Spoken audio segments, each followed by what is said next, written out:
Bonjour à tous et bienvenue, moi c'est Lauriane, ici je vous parle tricot, je vous parle laine et aujourd'hui on se retrouve pour parler d'un ouvrage en particulier et il s'agit du châle Téline de Les Chevaux Solidaires.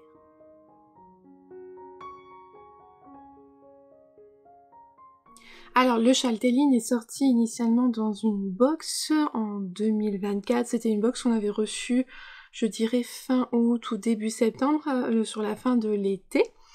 Dedans, il contenait pas mal de choses, donc on avait déjà une très jolie boîte en fer. Si j'arrive à retrouver des images, je vous les mets en même temps. Il y avait un tote bag, il y avait donc de la laine pour faire le modèle des anneaux marqueurs. Il devait y avoir des biscuits, mais je les ai mangés au moment où j'ai reçu la boîte. Et je crois que c'est tout, mais c'était déjà pas mal. C'est vraiment une très très belle box, voilà, faite par Les Chevaux Solidaires. Il y avait 3 palettes de couleurs différentes, et moi j'avais choisi la palette qui s'appelait Intuition Baie de Somme, si je dis pas de bêtises. Attendez, j'ai l'étiquette, de toute façon je vais pouvoir savoir. Est-ce que j'ai une étiquette? Oui. Intuition Baie de Somme, voilà. Alors, il faut savoir que c'est à la base une collaboration avec la ferme du Lion Vert, qui se situe en Bretagne. Donc c'est un élevage de chèvres et ils font donc du mohair. Et c'était donc une collaboration entre Les Chevaux Solidaires et la ferme du Lion Vert. On avait 2 écheveaux de mohair qui provenaient de la ferme et un écheveau de type fingering qui provenait de Les Chevaux Solidaires. Je vais vous montrer ma version du châle. Hop, la voici. Alors que j'essaie de vous le montrer en entier, c'est pas évident. Hop, voilà. Donc je vais d'abord vous parler de la construction du châle et ensuite je reviendrai sur les fils. Alors c'est un châle qui va se tricoter de cette partie-ci jusqu'en bas. On va d'abord commencer par ce qu'on appelle un garter tab. Je sais pas du tout s'il y a un nom en français. Moi je l'ai toujours vu écrit comme ceci en anglais, même dans les patrons en français. Là je sais plus ce qui est écrit moi. Bref, c'est une technique de début de châle qui consiste à faire quelques rangs, voilà, faire un rectangle, souvent en point mousse, et on prend donc les mailles de notre rang, on relaie les mailles sur le côté du rectangle qu'on vient de faire, et les mailles du montage. Et vous savez qu'on a un début de châle. Au départ, on n'est que sur le laine fingering, hop, donc 100% mérinos, c'est du 400 mètres pour 100 grammes, on a du jersey, on fait les augmentations. Ensuite, on vient faire une première section de brioche avec un mohair, donc là c'est un mohair dit lace, mais qui est quand même plus épais que celui qu'on a l'habitude d'utiliser. Et là, je n'ai pas l'étiquette du lace, donc je vais plus savoir. Non, j'ai pas l'étiquette du lace. J'ai le DK, mais pas le... Ah si, là. Oh, tant pour moi, j'ai tout. Là, le lace, c'était 250 mètres pour 50 grammes. Donc, il est plus épais que ce qu'on a d'habitude, parce que d'habitude, pour 50 grammes, on a 420 mètres. Enfin bref, je vais vous parler de la construction. Donc là, on a la fingering et le mohair de l'autre côté, on fait le point brioche. Moi, c'est un point que j'adore. On y a mis des petites noppes que j'ai beaucoup aimées, qui sont facultatives sur cette section-là. Donc au départ, on en a fait une fois sur deux. Vous voyez, les noppes se font que sur la fingering. Et un peu plus loin, on l'a fait sur toutes les mailles endroits en fingering. Après, on vient faire ces écailles. Donc là, il faut savoir qu'il faut 2 jeux d'aiguilles. Moi, je crois que je l'ai tricoté, je sais, en 3,25 et en 4 ou 4,5. Ah, moi, j'ai suivi les indications dans le patron. Mais il faut 2 jeux d'aiguilles. Quand on est avec un fil simple, on tricote avec les plus petites aiguilles. Mais là, par contre, on est en fil double, donc on est passé avec des aiguilles plus grosses. Là, c'est toujours la fingering, mais elle est tenue en double, donc c'est plus épais. Et ici, on a du mohair DK. C'était 100 mètres pour 50 grammes de mémoire. Donc vous voyez les 3 laines qu'il y avait dans ma box. La fingering, le mohair lace, donc c'est ce très joli rose, et le bleu ici qui était le mohair DK. Donc on vient faire ces petites écailles qui ont la particularité, vous voyez ici, d'avoir ces mailles allongées à ce niveau-là. On le fait 3 fois. Et ensuite on arrive sur une grande section de brioche unicolore avec que le mohair lace. Et franchement cette section j'ai adoré parce que le fil il était vraiment magnifique. La douceur, la couleur, j'ai vraiment aimé. Donc là on est sur de la brioche unicolore et ça apporte, c'est très moelleux, très doux. Ensuite on vient refaire de la brioche avec à nouveau la fingering, mais contrairement là au départ, c'est, voyez ici la fingering, c'était la fingering qui était sur l'endroit du tricot. Vous voyez, c'était des mailles endroit là en fingering et des mailles envers en mohair. Et bien ici on a inversé. Ce sont les mailles que vous voyez donc pas forcément bien endroit en mohair et les mailles envers en fingering. Si j'essaie de vous les montrer... De toute façon on voit bien la différence après. Parce qu'on a une rangée de petites noppes, alors là qui sont obligatoires parce qu'ils permettent de faire la transition et on va switcher, on passe en maille endroit fingering et là c'est des mailles envers en mohair. Et on voit la différence. Donc c'est le même point mais c'est les fils qui sont mis différemment. Là c'est la fingering mis en avant et là c'est le mohair. Et ça ne rend pas pareil. C'est vraiment très très joli. Là il y a une toute petite section de brioche avec que la fingering, donc en unicolore. Là on vient refaire des écailles. J'aurais pu vous dire les changements de fil. Hein. Là, je vois qu'on est avec la fingering tenue en double, donc on doit être en 4 ou 4,5. Enfin, moi, j'ai suivi les recommandations du patron à chaque fois. On refait donc des écailles. On vient ici faire un tout petit peu de brioche et après, on vient faire toute cette partie de jersey en vert avec des petites lignes de mailles endroit. Quand on a fini cette partie-là, on vient faire la bordure qui se tricote perpendiculairement au châle. On va commencer... Je ne sais jamais par où on commence, si ça doit être là. On va monter des mailles et on va faire ce très beau motif en brioche bicolore avec les deux mohair et on vient se raccrocher là sur le châle. Ah oui, il y avait un petit point, une dernière section à ce niveau-là avant de faire la brioche, la bordure. Et là, on va faire donc les coquilles en brioche tout en se raccordant petit à petit au châle. Et là, dans cette brioche-là, vous allez apprendre à faire les augmentations brioche et une diminution brioche. Dans tout le châle avant, il n'y a pas d'augmentation brioche, il n'y a pas de diminution brioche. Vraiment, la brioche, c'est une section qui est toute droite et qu'il n'y a pas d'augmentation. Il n'y a pas des augmentations à chaque rang. En fait, par exemple, il faut savoir, si je dis pas de bêtises, si je me souviens bien, toute la brioche, il n'y a aucune augmentation. Il y a des rangs d'augmentation, c'est ça, c'est qu'on a des rangs d'augmentation dans le châle, mais il n'y a pas d'augmentation sur les bords du châle. Donc c'est un châle où il y a beaucoup de brioche. Je pense qu'il permet de s'initier à la brioche, il est très très bien expliqué. Franchement, j'ai rarement vu un châle aussi bien mis en page, avec aussi bien expliqué, sans qu'on ait à retourner au début du patron, sans qu'on ait à chercher par-ci par-là le point. À chaque section, le point est réexpliqué. Par exemple là, pour faire les écailles, on a un encart qui nous dit comment faire l'écaille.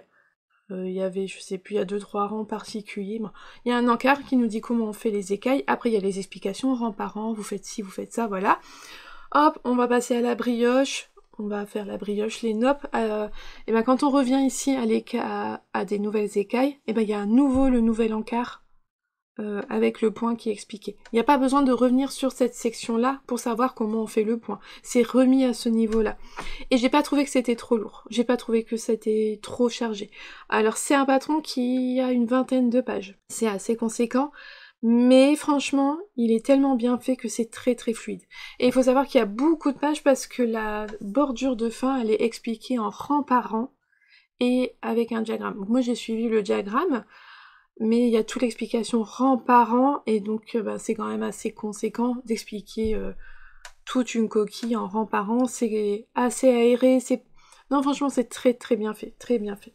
Il y a des augmentations, quand on fait des augmentations inclinées à droite ou à gauche, chaque fois entre parenthèses, on va vous dire s'il faut piquer le fil par l'avant ou par l'arrière pour lever le fil pour faire son augmentation inclinée. Non franchement j'ai vraiment beaucoup aimé le patron et il était très très bien expliqué. Je peux que vous le conseiller. J'ai adoré faire ce châle là. Ça a été, alors c'est beaucoup de brioche, mais j'ai appris pas mal de choses que je ne connaissais pas. Alors les écailles, je pense que j'en avais peut-être déjà fait. Pas exactement de la même façon déjà, donc sinon j'ai appris des nouvelles techniques. Puis surtout c'est quand même pas un point que je fais souvent, donc je ne sais pas le faire sans qu'on me réexplique. Donc les écailles, c'était intéressant. Là, les petites noppes dans la brioche, j'avais jamais fait ça, j'ai trouvé ça super. Alors pas forcément évident, moi je serrais trop mon fil, je trouve que j'avais du mal à refermer après de tricoter tous les petits brins pour refermer la noppe, mais ça c'était moi. Mais sinon j'ai beaucoup aimé cette technique et je trouve que visuellement ça rendait super bien. En plus on n'en fait pas tant que ça, vous voyez en haut il y a que quelques mailles. Après là c'est sûr qu'il y a une longue... Où est-ce que c'était? Là. Il y a une longue rangée, mais on n'en fait qu'une fois et après c'est tout, c'est passé. Donc vraiment très très bien expliqué. La brioche, quand c'est en bicolore, faut tricoter le rang une première fois avec son fil A, par exemple la fingering, et on vient faire glisser toutes ses mailles pour retricoter le rang avec son fil B, donc par exemple là le mohair lace qui est rose dans mon cas, bah ça à chaque fois c'est bien expliqué, glisser les mailles, là vous pouvez tourner votre tricot, ben, vraiment très très très bien fait, très très clair. Incroyable. Je pense que ça a pris un temps de folie pour être déjà pensé, créé, mais être rédigé tellement il est vraiment bien fait.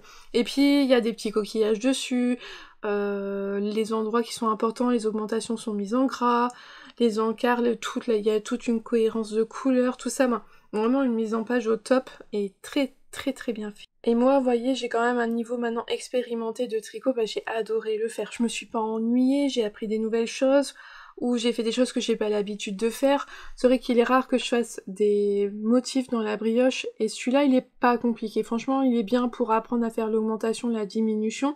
On fait toujours la même chose. Non, franchement, c'est bien fait. Dans le patron, on nous fait mettre des anneaux marqueurs pour délimiter le nombre de mailles qu'on est censé se raccrocher pour faire une coquille. Ça m'est arrivé une fois que je voyais il me restait 4 mailles, je me suis dit, j'ai fait une erreur. Je m'en suis rendu compte donc rapidement, à la fin de ma coquille quand même, mais j'ai défait la moitié de ma coquille, c'est que au lieu de faire, je vais dire des bêtises, mais au lieu de faire 4 augmentations, j'en avais fait que 3. Forcément, il me restait des mailles au bout. Mais non, j'ai trouvé que vraiment il est fait pour bien accompagner les tricoteurs, même pour... j'irais pas un grand débutant, vous commencez tout juste le tricot, vous allez peut-être pas vous lancer dedans, mais pour s'initier à la brioche, oh oui, franchement, il n'y a pas de souci. Et si vous aimez faire la brioche, vous allez adorer tricoter ce modèle. Parce que après le jeu des matières, des couleurs, il est vraiment très très chouette. Alors, j'ai eu depuis que je l'ai fait beaucoup de précisions de la part d'Aurélie, donc la créatrice de Les Chevaux Solidaires. Moi, le mien, je l'ai pas bloqué comme il fallait. Parce que vous voyez, il a vraiment la forme... alors on me l'a dit, un trapèze, donc trapézoïdal. Bref, moi je vous ai dit, il a la forme d'un filtre à café. C'est plus simple, hein. Mais en fait, donc Lily, elle m'a bien dit qu'il fallait normalement, il faut le bloquer de manière très, je sais pas, je vais dire sévère, mais pas sévère, extrêmement. Faut y aller, faut le bloquer.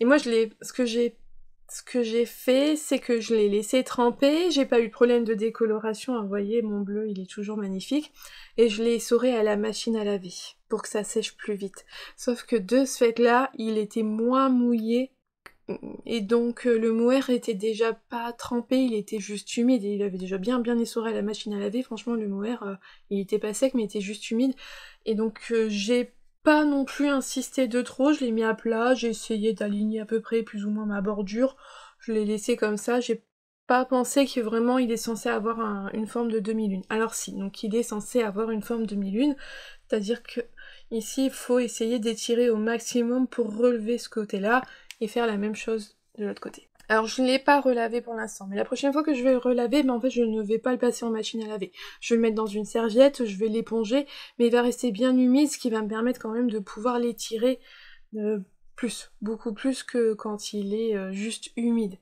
Voilà. Donc ça je voulais vous le dire. De toute façon ce que je vais faire je pense dans cette vidéo-ci, je vais vous remettre dans la description de la vidéo tous les messages que Aurélie m'a laissés en fait pour que vous puissiez avoir tous les conseils d'Aurélie, donc les chevaux solidaires. Je vais vous les mettre dans la description de cette vidéo là, comme ça vous aurez vraiment toutes les informations parce qu'elle m'a laissé vraiment beaucoup d'informations sous les précédentes vidéos quand je le tricotais. Je sais plus, je voulais vous dire autre chose sur le châle. Ah oui, quand on fait la bordure en bas, il y a un trou qui se fait. Voilà, tout le long de la bordure quand on raccroche, et justement Aurélie elle m'a dit c'est pas de ta faute, tu peux rien, c'est comme ça et on peut pas faire autrement. Alors moi ce que j'avais fait c'est qu'après j'avais pris comment on appelle ça, un crochet, et que j'étais venue, alors si je vous montre, là il y a comme une maille, là vous voyez une ligne de maille, elle n'existe pas normalement. C'est parce que moi j'ai pris un crochet et alors il y a quelqu'un qui m'a expliqué, j'ai fait comme des mailles coulées. Vous voyez? Donc je me suis créé une maille au début du rang.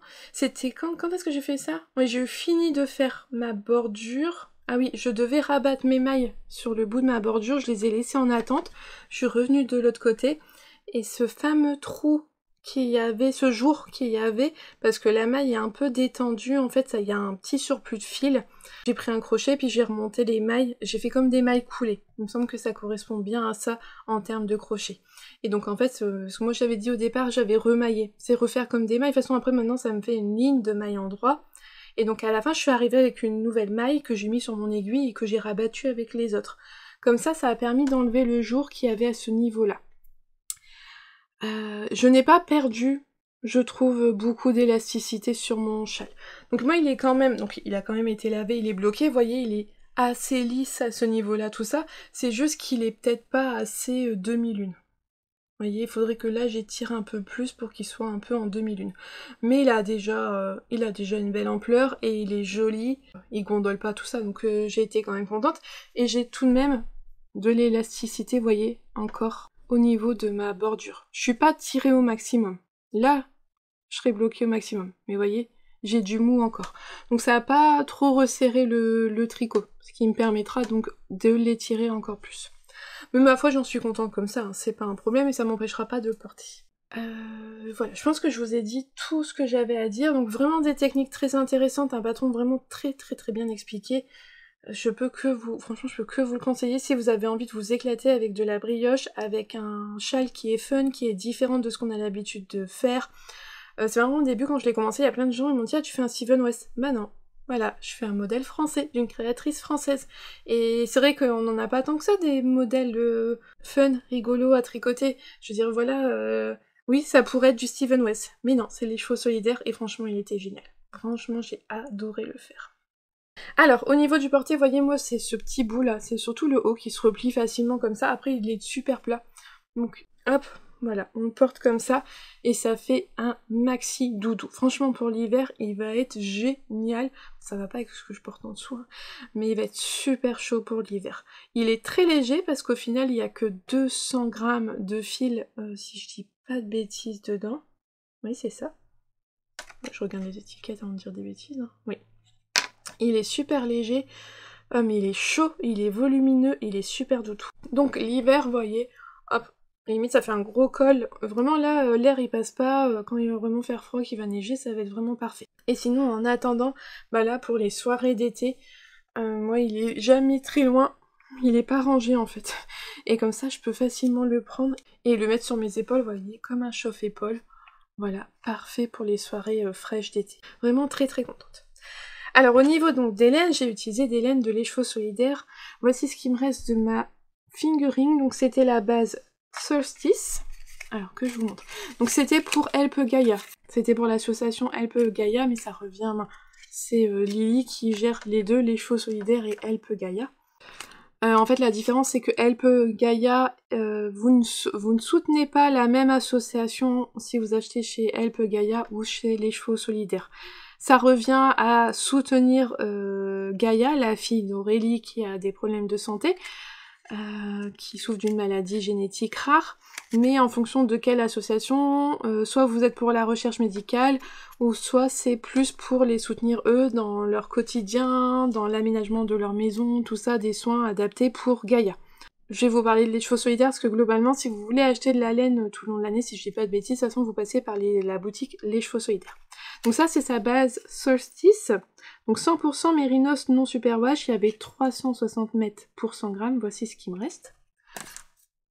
J'avais donc du mohair, alors je n'ai plus le mohair bleu, c'était celui qui m'en restait le plus, mais je l'ai donné en sacrifice à mon petit chaton qui l'a détruit. Il a adoré jouer avec, le pauvre le mohair ne ressemble plus à rien du tout, donc voilà, je n'ai plus. Le reste de rose, alors ça c'était ce qu'on appelle le mohair lace, donc de la ferme du Lion Vert, 77% mohair, 23% soie, il y avait 250 mètres pour 50 grammes, et donc le mohair bleu, qui était le mohair Deka. Après j'aurais dû faire la vidéo avant de lui donner, mais il adorait, il vient beaucoup téter mon châle, et je me suis dit il a vraiment aimé ces laines-là, donc je lui ai donné la pelote dès que j'en ai plus eu besoin. Pour qu'il arrête de téter mon châle, parce que sinon il va feutrer. C'est du non superwash, donc s'il commence à trop l'échouiller, papouiller, il va me feutrer mon châle. Et donc le dernier c'était Mohair DK, 98% Mohair, 2% de soie, il y avait 100 mètres pour 50 grammes. Donc je vous ai dit, les 2 fils de mohair proviennent de la ferme du Lion Vert.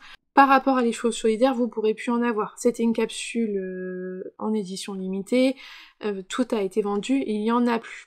Vous pouvez acheter de la laine chez la ferme du Lion Vert, ils font de la teinture industrielle, mais je sais pas sûre, j'ai regardé un peu, alors c'est sous forme de pelote, nous on avait des écheveaux, et je sais pas trop si c'est exactement ce que nous on a eu ou pas.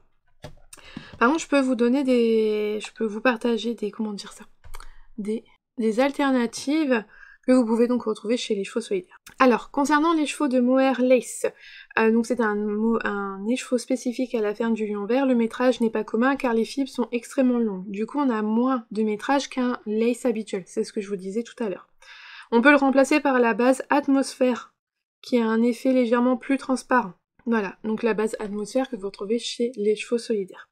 Ensuite, la base les chevaux de fingering, elle est toujours disponible sur la boutique de les chevaux solidaires. Ce sont des coloris intuition, donc elle les a fait ponctuellement en boutique, mais en fonction de son humeur, les couleurs changent comme ils sont faits sans recette. Donc vous allez peut-être pouvoir retrouver des intuitions Betsom, mais ils seront un peu différents, puisque en fait, déjà même quand on suit la même recette, bon, il peut y avoir des différences parce que c'est teint à la main, mais là en plus il n'y a pas de recette, donc il risque d'y avoir des variations, des différences. Et ensuite pour les chevaux de DK, donc ça peut être une DK non poilue, si vous n'aimez pas trop le mohair, vous pouvez le remplacer, ou alors par 2 brins ensemble, donc un mohair lace classique, donc 420 mètres pour 50 grammes, avec une fingering, ou alors tripler un brin de mohair lace pour garder l'effet poilu. Il faut savoir que les chevaux solidaires, elle a des kits en boutique avec des combos de 3 écheveaux et le patron il est offert si jamais ça vous intéresse. Je vous mettrai le lien dans la barre de description. Voilà, donc il faut un écheveau de fingering pour la fingering. Ça c'est simple à trouver, vous pouvez le remplacer facilement. L'écheveau lace, il est assez particulier, donc la base Atmosphère chez les chevaux solidaires pourra correspondre. Et ensuite le mohair DK. Alors du mohair DK, moi j'en ai déjà vu, je vous l'avais dit dans mes vidéos, j'ai déjà tricoté chez qui j'avais du mohair DK. Est-ce que c'était vraiment... Ah, j'ai vu un écheveau de 100 grammes, il y avait combien de mètres dedans, je me souviens plus. J'en avais eu chez Laine Amouré. Mais est-ce que le métrage correspond, je ne sais pas. Mais je pense que oui.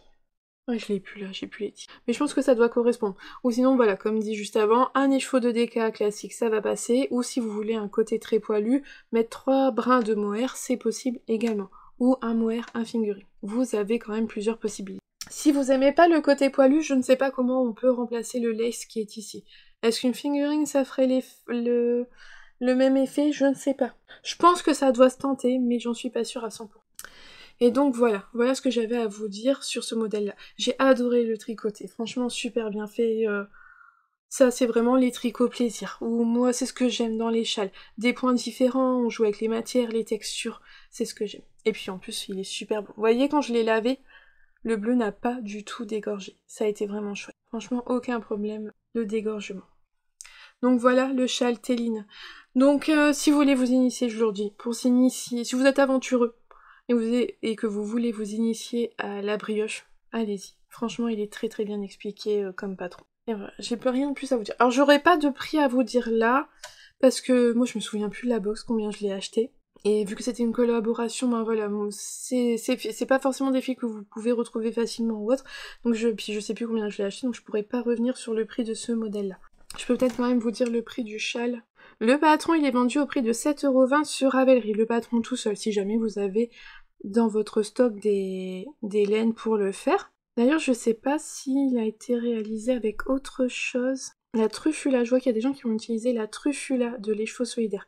Mais il n'y a pas d'autre... il a été fait qu'avec le kit de la box. Pour moi, quand je vois dans les idées de laine à utiliser, il a été fait qu'avec le kit, j'ai l'impression. Et en ce moment, il y a des kits, donc sur les chevaux solidaires. Hop, je vais essayer de vous en montrer un comme ça. Vous voyez, par exemple, là, il y a un kit pour le faire, et elle propose donc dedans, il y a quoi? Donc dedans, en fait, il y a un écheveau issu de la ferme du Lion Vert. Donc elle a encore du mohair DK de la ferme. Elle a la base Solstice et la base Atmosphère pour faire le kit. Et là, par exemple, celui-ci, il est à 70€. Je sais pas s'il y a d'autres kits. Ah si, il y en a d'autres. Il y en a un qui s'approche pas mal du mien, il est à 72 €. Le voici. Et là, vous auriez quelque chose d'assez similaire au mien. Après, comme je vous l'ai dit, ce sont des teintures intuition, les chevaux de fingering, la recette, c'est pas toujours exactement la même. Mais voyez, vous allez pouvoir en trouver. Il y a des kits donc en ce moment, voilà, pour 72 € sur le site, et celui-là il est à 70 parce qu'il y a un écheveau non teint. Voilà ce que j'avais à vous dire pour le châle Témine. Non, rien de plus à vous dire, si ce n'est que bah moi je vais essayer de le relaver, de le rebloquer correctement comme il faut, mais pas tout de suite, je suis pas pressée. Moi ça me dérange pas qu'il soit... Moi ça me dérange pas la forme qu'il a, ça m'empêchera pas de le porter, et... Non, mais quand j'aurai besoin de le relaver, ben effectivement je le passerai pas en machine à laver, je le garderai bien trempé pour essayer de le déployer au maximum. Eh bien j'espère que cette petite vidéo vous aura plu. En attendant, je vous souhaite une belle journée ou une belle soirée en fonction de quand est-ce que vous regardez cette vidéo, et surtout un bon tricot, et je vous dis à bientôt. Bye!